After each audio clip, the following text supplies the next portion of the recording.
ప్రభువైన యేసుక్రీస్తు వారి నామములో ఈ యొక్క శుక్రవార ఆరాధనలో ఎక్కిపిస్తున్న మీ అందరికీ కూడా వందనాలు తెలియజేస్తున్నాను. అందరికి వందనాలు. Praise the Lord. హల్లెలూయా. హల్లెలూయా. దేవుని బిడ్డలారా, ఈరోజు మనం ఒక ముఖ్యమైన విషయాన్ని ధ్యానం చేయబోతున్నాం. అంత ముఖ్యమైన విషయం ఏమైనా ఉందా అంటే ఉంది.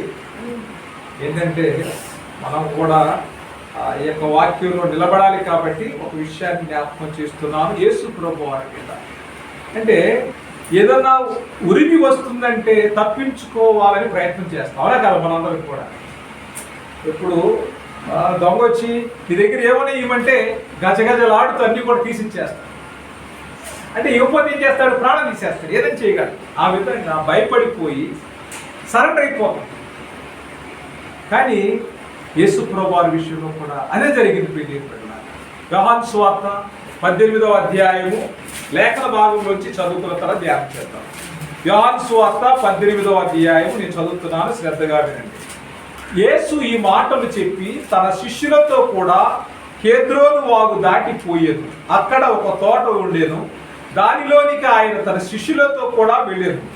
యేసు తన శిష్యులతో పలుమారు అక్కడికి వెళ్ళుచుండువాడు గనుక ఆయనను అప్పగించి యోధాకును ఆ స్థలము తెలిసి ఉండేను. కావున యోధా సైనికులను ప్రధాన యాజకులు పరిసయ్యులు పంపిన బంట్రోతులను వెంట పెట్టుకుని దివిటీలతోనూ దీపములతోనూ ఆయుధములతోనూ అక్కడికి వచ్చాను. యేసు తనకు సంభవింపబోవునవన్నీ ఎరిగిన వాడై వారి యొద్దకు వెళ్ళి మీరు ఎవరిని వెతుకుచున్నారు అని వారిని అడిగారు. వారు నజరేయుడైన యేసునని ఆయనతో ఉత్తరమియ్యగా యేసు ఆయనను నేనే అని వారితో చెప్పాను. ఆయనను అప్పగించిన యోధాయు వారి యొద్ద నిలుచుండేను. ఆయన నేనే ఆయనని వారితో చెప్పగా వారు వెనుకకు తగ్గి నేల మీద పడిపోయిరి.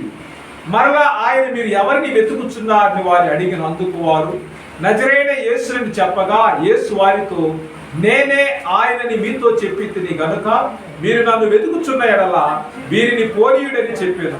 నీవు నాకు అనుగ్రహించిన వారిలో ఒకరినైనా నేను పోగొట్టుకొనలేదని ఆయన చెప్పిన మాట నెరవేరినట్లు ఇలాగూ చెప్పాను. సీమోను పేతురు వద్ద కత్తి ఉండినందున అతడు దాన్ని దూసి ప్రధాన యాజకుని దాసుని కొట్టి అతని కుడి చెవి తెగ నరికెను. ఆ దాసుని పేరు మల్కు. యేసు కత్తి వరలో ఉంచుము, ఆ తండ్రి నాకు అనుగ్రహించిన గిన్నెలోనిది నేను త్రాగకుందునా అని పేతురుతో అనెను. దేవుడు ఈ మాటలు దీవించునుగాక. ఆమేన్. హల్లెలూయా. హల్లెలూయా. మీరు ఎవరు వెతుకుచున్నారు? ఎవరు వెతుకుచున్నారు? ఎవరు ఎదుగుతున్నారు? మనం ఎవరు ఎదుగుతున్నాం? యేసు ప్రభు వారు వీళ్ళు కూడా ఎవరు ఎదుగుతున్నారు? యేసు ప్రభు వారు ఎదుగుతున్నారు. మనకి వాళ్ళకి ఉన్నటువంటి తేడా ఏంటంటే వాళ్ళు భౌతికంగా వచ్చి యేసు ప్రభు వారిని పట్టుకుని సిలువ వేయాలనుకున్నారు వాళ్ళు. మరి ఇక్కడ మన పరిస్థితి ఏంటంటే మనము ఆయన్ని చూసి ఆయనతో ఉండాలని మనం ఎదురు చూస్తున్నాం. వాళ్ళేమో ఆయన ప్రాణాన్ని తీయాలని ఎదురు చూస్తున్నారు. మనమేమో ఆయనతో స్నేహం చేయాలని ఎదురు చూస్తూ ఉన్నాం. దేవుని స్తోత్రం. అంటే యేసు ప్రభు వారు ఎక్కడ కేద్రోను వాగు దాటిపోయారు. కేద్రోను వాగు దాటి ఒక తోటలో నీకు వెళ్ళారు. అది ఏ తోట? గెత్సేమేను తోట. అక్కడ వాళ్ళు తరచుగా ఎందుకు వెళుతూ ఉండేవారంటే ప్రార్థన చేసుకోవడానికి గెత్సేమేను తోటకు వెళ్ళేవారు. సో మత్తయి సువార్తలో అయితే ఆయన తోటలోకి ఏ విధంగా వెళ్ళాడు, ఏ విధంగా ప్రార్థన చేశాడు అంటే ఆ యొక్క నరేషన్ అంతా కూడా మత్తయి సువార్తలో రాయబడి ఉంది. మత్తయి సువార్తలో గెత్సేమేను తోటలో ఆయన వాళ్ళు ప్రార్థన చేయమని ఉంటాం. ఆయన ఒంటరిగా వెళ్ళి ప్రార్థన చేయటం, వాళ్ళు కళ్ళు భారం చేత నిద్రపోవడం, ఆయన వచ్చి ఒక క్షణమైన నా కొరకు మీరు మేలుకొని ఉండలేరా అని చెప్పేసి యేసు ప్రభు వారు ప్రశ్నించడం, ఇవన్నీ ప్రశ్నలు అక్కడ దొరుకుతాయి. కానీ ఇక్కడ ఆ తోటలో ఉన్నప్పుడు తరచుగా యేసు ప్రభు వారు తన శిష్యులు తీసుకొని ఆ తోటలోకి వెళ్ళి ప్రార్థన చేస్తూ ఉండేవాడు. ప్రార్థన చేస్తూ ఉన్నప్పుడు ఈ స్థలము తనను అప్పగించున్నటువంటి యోధాకు కూడా తెలిసిన స్థలమే. సో ఈయన ఎక్కడ పట్టించాలో ఈ యోధా వెళ్ళి ప్రధానులతో ప్రధాన యాజకులతో పరిశీలతో పెద్దలతో ఒప్పందం చేసుకున్నాడు. ఏమని? నేను ఆయన మీకు అప్పగిస్తే మీరు నాకు ఏమి ఇస్తారని చెప్పేసి ఒప్పందం చేసి అక్కడ ముందుగానే ఒప్పందం చేసుకున్నాడు. ఏమిస్తారన్నారు వాళ్ళు? 30 వెండి నాణ్యాలు ఇస్తారన్నారు. సో ఈ 30 నాణ్యాలకు ఆశపడి ఆయన్ని అప్పగించడానికి ఆయన మరి సిద్ధమై బంట్రోతులు పంపినటువంటి దాసులను మరి వాళ్ళ దివిటీలతో మరి ఆయుధాలతో పట్టుకుని ఆయన్ని పట్టించడానికి ఆ యొక్క గెత్సేమేను తోటకు తీసుకుని వెళ్ళాడు. ఆ 4వ వచనం, యేసు తనకు సంభవింపబోవునవన్నీ ఎరిగిన వాడై వారి యొద్దకు వెళ్ళి, చూడండి వాళ్ళు వస్తున్నారంటే వాళ్ళ దగ్గర కాగడాలు ఉన్నాయి, ఆయుధాలు ఉన్నాయి, భయపడిపోయి మనమైతే పారిపోతాం. ఎవడో గన్ పట్టుకుని వస్తే దూరం గన్ పట్టుకుని వస్తుంది, అందరే పరుగులు తీస్తూ ఉంటాం. So we have the fear of gun. సో ఈయనకి ఏంటంటే వాళ్ళు కాగడాలు పట్టుకుని కత్తులు పట్టుకుని వచ్చినా కానీ భయపడకుండా ఎదురుగా యేసు తనకు సంభవింపవన్నీ ఎరిగిన వాడై, తెలియక వెళ్ళలేదు, తెలిసే వెళ్ళాడు. ఇది ఒక ఛాలెంజింగ్ అండ్ డేరింగ్ ఇష్యూ. ఇది చెప్పుకోవాలంటే అర్థమవుతుందా? యేసు ప్రభు వారు తను చనిపోతారంటే ఈ విషయాలన్నీ కూడా ఎరిగిన వాడై వారి యొద్దకు వెళ్ళి, ఈయనే వెళ్ళాడు, వాళ్ళ దగ్గర రావటం కాదు, వేరే ఎదురు వెళ్ళాడు. మరణానికి ఎదురెత్తున్నాడైనా సముద్రంలో కానీ నదిలో కానీ ఆ చేపదేంటి నీటికి ప్రవాహంలో ఈనిందనుకోండి కొట్టుకుని పోతే. అందుకే చేప ఎప్పుడు కూడా ఎదురెదుతుంది. అంటే జీవితంలో ఎన్ని సమస్యలు వచ్చినా గానీ మనిషి కూడా ఎలా ఉండాలంటే ఎదురించేటువంటి చేపగా ఉండాలి. దేవుని స్తోత్రం. యేసు ప్రభు వారు కూడా తానే ఎదురుగా వెళ్ళాడు. ఈ బోల్డ్నెస్ చూస్తే అసలు నిజంగా చాలా ఆశ్చర్యంగా అద్భుతంగా ఉంది. అంటే ఆయన కూడా మనిషి రూపంలోనే ఉన్నాడు. ఆయన దేవుడుగా లేడు, అక్కడ మనిషిగా ఉన్నాడు. 100% హ్యూమన్ ఆయన. అంటే 100% మనిషిగా ఉన్నటువంటి ఆయన మరణాన్ని ఏ విధంగా మరణం చంపేస్తారని తెలుసు. అయినా కానీ వెళ్ళి మీరు ఎవరిని వెతుకుతున్నారు అని అడిగాడు. 5వ వచనం చూడండి, వారు నజరేయుడైన యేసునని ఆయనకు ఉత్తరం ఇయ్యగా యేసు ఆయనను నేనే అని వారితో చెప్పాను. దేవునికి స్తోత్రం. ఆయనను అప్పగించిన యోధాయు వారి యొద్ద నిలుచుండెను. ఇక్కడ మోసం చేసినటువంటి యోధా ఒకడు అక్కడే ఉండి చూస్తున్నాడు, ఏమి జరుగుద్దా అని చూస్తూ ఉన్నాడు. మరి ఏనేమన్నాడు, మీకు ఎవరు కావాలి, ఎవరు వెతుకుతున్నారంటే నజరేయుడైన యేసునంటే ఆయన నేనే అని చెప్పేసి అన్నాడు. మరి పేతురు విషయంలో చూడండి, ఇక్కడ యేసు ప్రభు వారు ఫస్ట్ ఏమన్నారండి, ఆయనను నేనే అన్నాడు. మరలా ఆయన చూడండి, ఆయనను అప్పగించిన యోధా అక్కడ ఉన్నాడు. 6వ వచనం, ఆయన నేనే ఆయనని వారితో చెప్పగా వారు వెనుకకు తగ్గి నేల మీద పడిరి. మరలా ఆయన మీరు ఎవరిని వెతుకుతున్నారని వారిని, అందుకు వారు నజరేయుడైన యేసుని చెప్పగా యేసు వారికి నేనే ఆయనని మీతో చెప్పితిని కదా అన్నాడు. ఎన్నిసార్లు అన్నారు నేనే ఆయనని? 3 సార్లు అన్నాడు. దేవుని స్తోత్రం. పేతురుతో ఏమన్నారు, నువ్వు ఎన్నిసార్లు నేను తెలియనాము, ఎన్నిసార్లు పొంగుతావు అన్నాడు. 3 కోడి కూయకు ముందే 3 సార్లు పొంగుతావు అన్నాడు. పేతురు 3 సార్లు ఎవరంటే ఆయనకి తెలుసు, ఆయన శిష్యులు ఒకటే కదంటే నేను కానే కాదు, ఆయన ఎవరో నాకు తెలియదు. ఆ చిన్నది చెప్పినా అక్కడ మనుషులు చెప్పినా ఆయన ఎవరో అసలు నాకు తెలియదు, ఎందుకు నేను పట్టుకుని హింసిస్తారు అని చెప్పేసి ఏమి జరుగుతుందా అని చూడడానికి వాళ్ళందరితో కలిసిపోయాడు. ఎవరో పేతురు గారు. కానీ ఈ చేపలు పట్టుకునే వ్యక్తి, అసలు ఒక చేపలు పట్టుకున్న వ్యక్తి చదువుకోలేదు, ఆయుధాలు లేవు, వల తప్ప ఆయన దగ్గర ఆయుధం ఉందంటే ఎవరు కూడా నమ్మరు. అలాంటి వ్యక్తి కత్తి ఎందుకు తీసుకుని వచ్చాడు? మరి కత్తి తీసుకుని వచ్చాడు కదా ఆయన. అక్కడ చూడండి,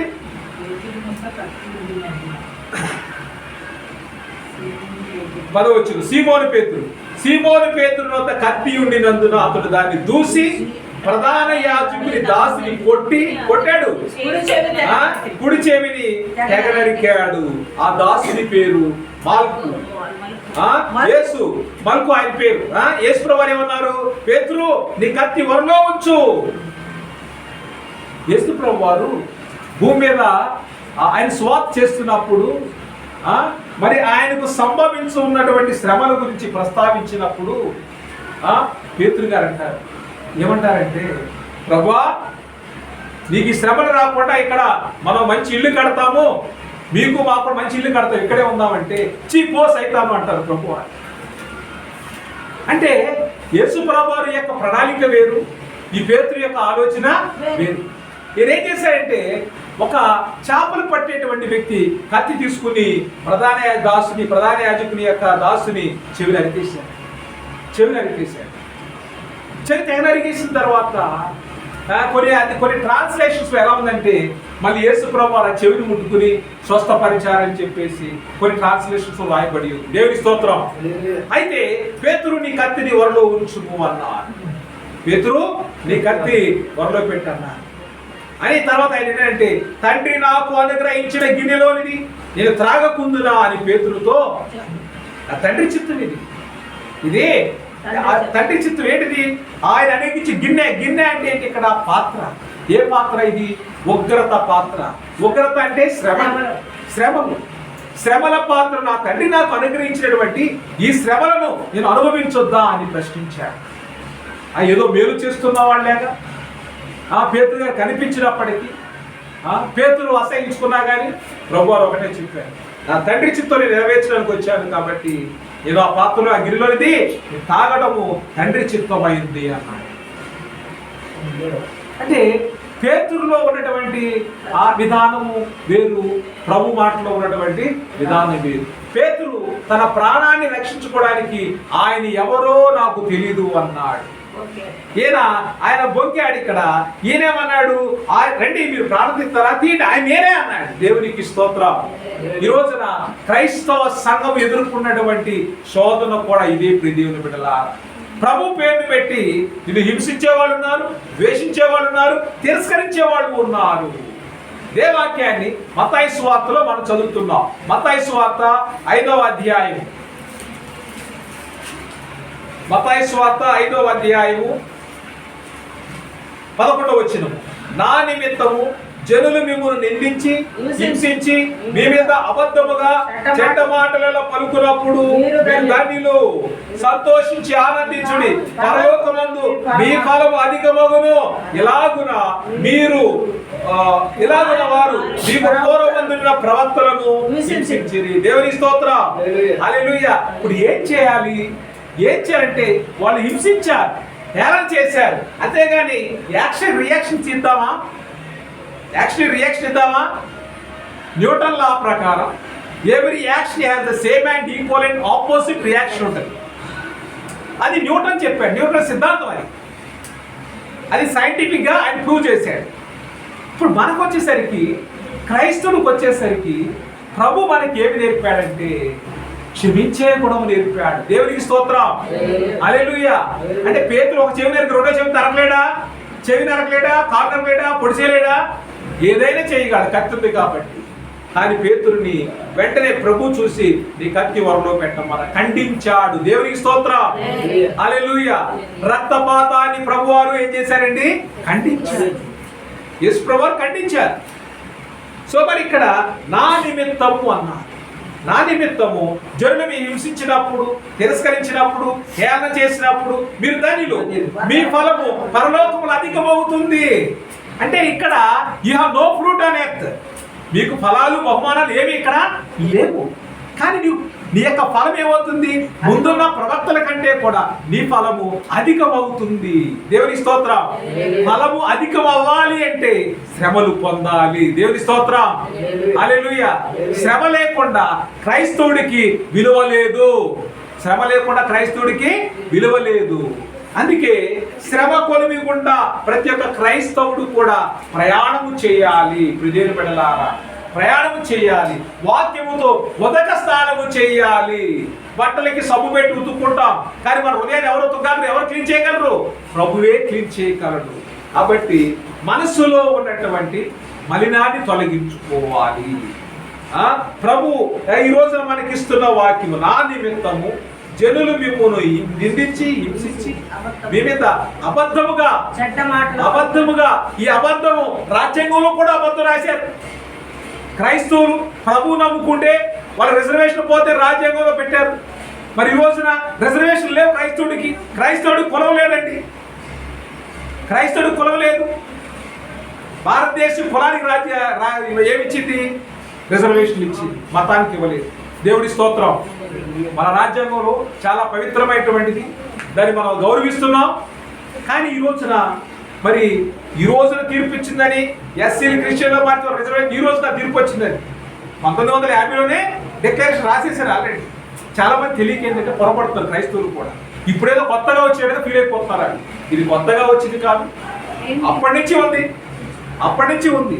ఇక్కడ కాకపోతే అన్యాయం ఏం జరిగిందంటే, ఒక అన్యాయం ఏంటంటే విజయప్రసాద్ రెడ్డి గారు ఆయన ఇదే విషయం మీద మాట్లాడుతూ ఒక మాట అన్నాడు. ఏమంటే, నేను ఓసీని, నాకు బీసీ సర్టిఫికేట్ ఇవ్వండి అని అడుగుతున్నాడు ఆయన.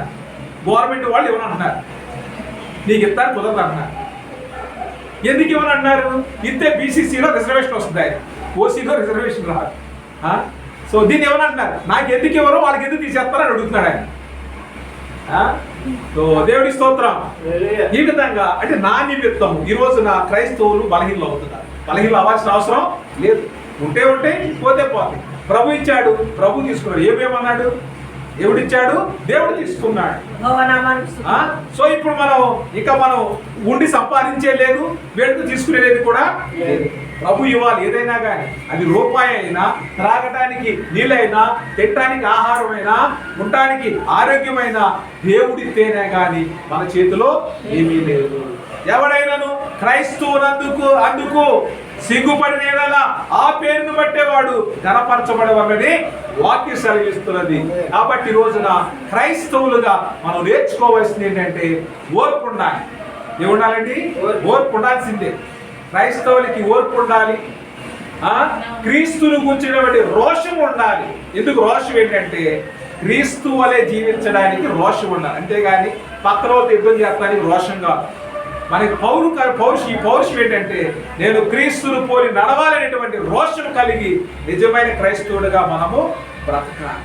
సో యేసు ప్రభు వారు మళ్ళీ బ్యాక్ వస్తున్నాను. సో మన ఫలము అధికం అవ్వాలంటే ఏం చేయాలి? ఇప్పుడు నిందలు భరించాలి. ఎక్కడ మన ఫలము? పరలోకములో. అక్కడ వాక్యం ఏంటంటే, ఇలాగునా వారు మీకు ముందుండిన ప్రవక్తలను, పూర్వమందున ప్రవక్తలను కూడా హింసించారు. కాబట్టి ఇప్పుడు మీరు సంతోషించండి, ఆనందించండి, పరలోకమందు మీ ఫలము అధికమగును. మత్తయి సువార్త 5:12 ఉంది. చాలా అద్భుతమైన వాక్యం.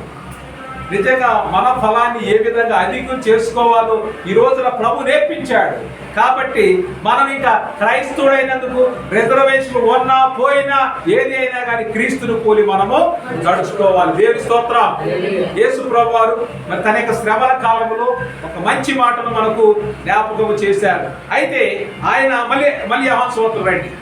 ఇక్కడ యోహాను సువార్తలో అసలు ఆ వెనక్కి పడిపోవడం ఏంటో చెప్తాను. ఇక్కడ చూడండి, 6వ వచనం చూడండి. యోహాను సువార్త 18:6. ఆయన అప్పటికి మీరు ఎవరు వెతుకుతున్నారన్నప్పుడు ఆయన ఒకసారి చెప్పాడు. రెండోసారి అడుగుతారు 6వ వచనం. ఆయన నేనే ఆయనని వారితో చెప్పగా వారు వెతుకు తగ్గి నేల మీద పడింది. దేవుని స్తోత్రం. ఆయన అంటే ఇప్పుడు ఈయన చెప్పినప్పుడు వారు వెనుకకు తగ్గి నేల మీద పడిపోయారు. అంటే ఇప్పుడు ఏమర్థమవుతుంది మనకి? ఈయన మనిషి కాదు, దేవుని యొక్క మహిమ ఈయనలో ప్రకాశించింది. కాబట్టి ఆ మహిమను చూడలేకుండా వాళ్ళు కుప్పకూలిపోయారు. దేవుని స్తోత్రం. హల్లెలూయా. ఆయన చూసి ఎప్పుడైతే ఆయన నేనే ఆయన అంటే మీరు ఎదుగుతున్న నజరేయుడు యేసు నేనే అన్నప్పుడు ఆయన తను డిక్లేర్ చేశారండి. ఈ దేవుని డిక్లరేషన్, నేనే ఆ యేసుని అన్నాడు. ఆ మాట విన్నప్పుడు వాళ్ళు వెనక్కి వెళ్ళి కింద పడిపోయారు. చెప్పవారు వెనకకు తగ్గి నేల మీద పడిపోయారు. పౌలు కూడా సంఘాన్ని హింసించాలని రోషం కలిగి గుర్రం మీద స్వారీ చేస్తూ క్రైస్తవులు హింసించాలి, సంఘాలు పడదోలే పరిగెడుతూ ఉంటే దేవుడు గుర్రం మీద నుంచి కింద పడిపోయేలా చేశాడు. దేవుని స్తోత్రం. హల్లెలూయా. కింద పడిపోయిన సౌలుతో దేవుడు మాట్లాడాడు. సౌలా నువ్వు నన్ను ఎలా హింసిస్తున్నావు, నా సంఘాన్ని ఎలా పడగొడుతున్నావు అని చెప్పి దేవుడు మాట్లాడితే, ప్రభువా ఎవరు మీరంటే, నువ్వు హింసిస్తున్న నజరేయుడు యేసు నేనే అన్నాడు. దేవునికి స్తోత్రం.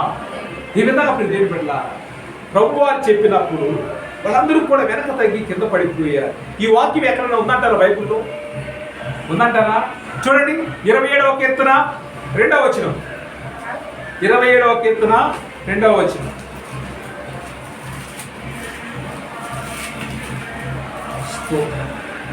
ఎవరు తీసారా? 27వ కీర్తన 2వ వచనం.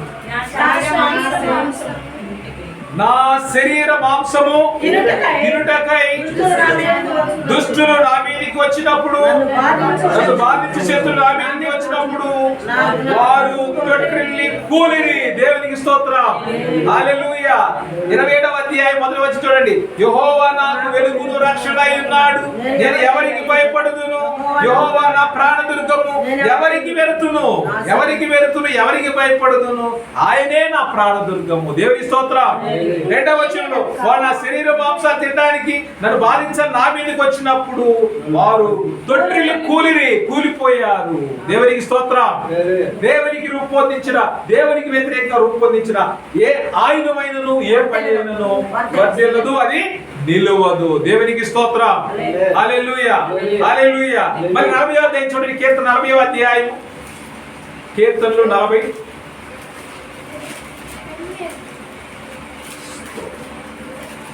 14వ వచనం. నా ప్రాణము తీయుటకై యత్నించువారు సిగ్గుపడి బొత్తిగా భ్రమశీలుగాక. నాకు కీడు చేయగోరు వారు వెనుకకు మళ్ళింపబడి సిగ్గునందుదురుగాక. దేవునికి స్తోత్రం. అంటే దేవుడు ఈ యొక్క ప్రవచనం ఆల్రెడీ ముందుగానే దావీదు ద్వారా రాయించాడు. వీళ్ళందరూ కూడా ఏమవుతారండి? వీళ్ళంతా కూడా వెనుకకు మళ్ళింపబడి సిగ్గునందుదురుగాక అన్నాడు. సో ఇప్పుడు ప్రభు ఎప్పుడైతే నేనే ఆయనను అన్నప్పుడు వాళ్ళు వెనుకకు వెళ్ళలేదా? మళ్ళీ 27వ కీర్తన 2వ వచనం వాళ్ళు తొట్టిల్లిపోయారా లేదా? అంటే ప్రవచనం, దేవుని యొక్క ప్రవచనము నెరవేరింది. ప్రియ దేవుని బిడ్డలారా, మళ్ళా ఇదే వాక్యం మీద మనం ఇంకో వాక్యం చూడొచ్చు. చూడండి. 70వ కీర్తన 2-3 వచనాలు. నా ప్రాణము తీయగోరు వారు సిగ్గుపడి అవమానముందుదురుగాక. నాకు కీడు చేయగోరు వారు వెనుకకు మళ్ళింపబడి సిగ్గునందుదురుగాక. ఆహా ఆహా అని పలుకువారు తమకు కలిగిన అవమానమును చూచి విస్మయముందుదురుగాక. అంటే ఇక్కడ నా ప్రాణం తీయగోరు వారు ఏమవుతున్నారు? సిగ్గుపడి అవమానం పొందుతున్నారు. నాకు కీడు చేయగోరు వారు వెనుకకు మళ్ళింపబడి సిగ్గునందుదురుగాక. అంటే దేవుని మాట ఏది కూడా యథార్థం కాదండి. ఎందుకంటే ఈ రోజున నువ్వు ఎక్కడ నిన్ను హేళన చేస్తున్నారు, ఎక్కడ నిన్ను అసహిస్తున్నారు, ఎక్కడ నీకు కీడు చేయాలని వారు తలస్తున్నారు, ఆ కీడు వారి మీదకి దేవుడు తీసుకుని వస్తూ ఉన్నాడు. దేవునికి స్తోత్రం. హల్లెలూయా. అంటే నీ ప్రాణం తీయాలనుకున్నవాడు వాడి ప్రాణాన్నే దేవుడు తీస్తూ ఉన్నాడు. అంటే నీ మీద అంటే ఏ ఆయుధం కూడా నీ మీద వీటానికి వీలు లేదు. ఎందుకంటే యెహోవా చేత అభిషేకం పొందినవాడు. దేవుడు ఒట్టిగే మనల్ని విడిచిపెట్టడు. అందుకే ఇశ్రాయేలును కాయువాడు కునుకడు, నిద్రపోడు. ఆయన నిద్రపోడు. ఒక క్షణం నిద్రపోయాడా? ఈరోజు మరి నేను ఇక్కడ నుంచి వాక్యం చెప్పలేదు. ఒక క్షణం ఆయన జ్ఞాపకాలు లేకపోతే వాక్యం చెప్తానికి ఇక్కడ నేను ఉండను. సో ఆ విధంగా దేవుడు వాళ్ళందరినీ కూడా నడిపిస్తూ ఉన్నాడు. 129వ కీర్తన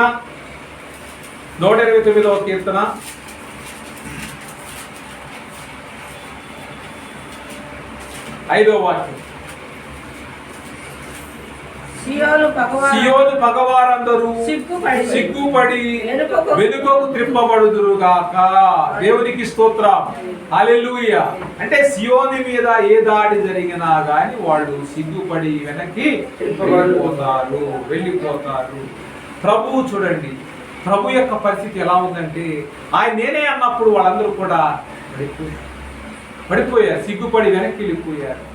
సో మరి ఈయనైతే ఒక సాధు గొర్రె పిల్లలాగా అలాగే నిలబడ్డాడు. 53వ యెషయా గ్రంథం 53వ అధ్యాయము, యెషయా గ్రంథం 53వ అధ్యాయం 7వ వచనం. అతడు దౌర్జన్యము నొందెను, బాధింపబడినను అతడు నోరు తెరవలేదు. వదక తేబడి గొర్రె పిల్లయు గొర్రెయు మౌనముగా ఉంటున్నట్లు అతడు నోరు తెరవలేదు. దేవుని బిడ్డల, ఇది ప్రభు యొక్క పరిస్థితి. ఆయన అంటే వదకు తేవబడిన గొర్రె పిల్లలాగా బొచ్చు కత్తిరించు అనేది ఏ విధంగా గొర్రె నుంచుంటుందో ఆ విధంగా మౌనంగా నుంచున్నాడు. ఇజ్రాయిల్లో వాళ్ళు గొర్రెల బొచ్చు కత్తిరించేవారు. ఎందుకంటే ఉన్ని వస్త్రాలు తయారు చేయడం కోసం దాని యొక్క బొచ్చు కత్తిరించేవాడు. సో ఆ విధంగా అంటే గొర్రె చాలా కాముగా నుంచుంది, చాలా మౌనంగా, డోర్ మాట్లాడేది కాదు, గంతులేసేది కాదు, అటు తిరిగేది కాదు. ఈ రోజున 2 నిమిషాలు చర్చిలో కూర్చున్నారంటే మనం కూర్చోలేం. మనకెళ్ళి అసలు కూర్చోరాడు. ఈ 50 లక్షణాలు సంఘములో నుంచి పోవాలి. దేవుని స్తోత్రం. అంటే ఆయన ఏ విధంగా మౌనంగా ఉన్నాడు, విధేయతతో ఉన్నాడు. ఆ విధేయత, ఆ మౌనం ఈ రోజున సంఘములో ఉండాలి.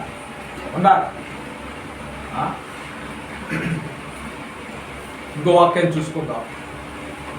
ఫిలిప్పీయులకు రాసిన లేఖ 2వ అధ్యాయం. క్రీస్తు యేసు కలిగిన ఈ మనసును. ఫిలిప్పీయులకు రాసిన లేఖ 2వ అధ్యాయం 6వ వచనము నుంచి. ఆయన దేవుని స్వరూపము కలిగిన వాడయుండి దేవునితో సమానముగా ఉండుట విడిచిపెట్టకూడని భాగ్యమని ఎంచుకొనలేదు, కానీ మనుషుని పోలిగా పుట్టి దాసుని స్వరూపము ధరించుకొని తను తానే రిక్తునిగా చేసుకొనెను. మరియు ఆయన ఆకారమందు మనుషుడిగా కనపడి మరణము పొందినంతగా, అనగా శిలువ మరణము పొందినంతగా విధేయత చూపిన వాడే తనను తాను తగ్గించుకొనెను. దేవునికి స్తోత్రం. హల్లెలూయా. శిలువ మరణము పొందినంతగా విధేయత కలిగి ఉన్నాడు. రోజున గొర్రె బొచ్చు కత్తిరించు వారి ఎదుట ఏ విధంగా మౌనంగా ఉంటుందో మౌనిగా అయిపోయాడు. సో ఆ యొక్క విధేయత, తన తగ్గింపు ఈ రోజున క్రైస్తవులుగా మనకు కావాలి. ఎవరు నువ్వు అంటే మనం ఎవరము చెప్పుకోలేని స్థితిలో ఉన్నాం. ఈ రోజున భయపడి, లోకానికి భయపడి, మనుషులకు భయపడి రహస్యంగా చాలామంది క్రైస్తవులు బ్రతుకుతూ ఉన్నారు. చీకటిలో ఉన్న వారికి వెలుగును ప్రసాదించడానికి, చీకటిలో ఉన్నటువంటి జనులు గొప్ప వెలుగును చూపించడానికి యేసు ప్రభువారు తేజోమయుడిగా, వెలుగుదూతగా భూమికి వచ్చి ఉన్నాడు. దేవుని స్తోత్రం. హల్లెలూయా. ఇదేం బిడ్డలారా, ఏ పేరును బట్టి నువ్వు పిలువబడ్డావో ఆ పేరును బట్టి నిన్ను హెచ్చిస్తాడు. కాబట్టి భయపడక, సిగ్గుపడక, ధైర్యముగా క్రీస్తు శ్రమల్లో మనమందరం కూడా పాలుపంచుకోవాలని, ముందు కొనసాగాలని ప్రభుపేట మీ అందరికి కూడా ఈ శుక్రవారాలను తెలియజేస్తున్నాను. దేవుని మాట దీవించుగాక. ఆమేన్.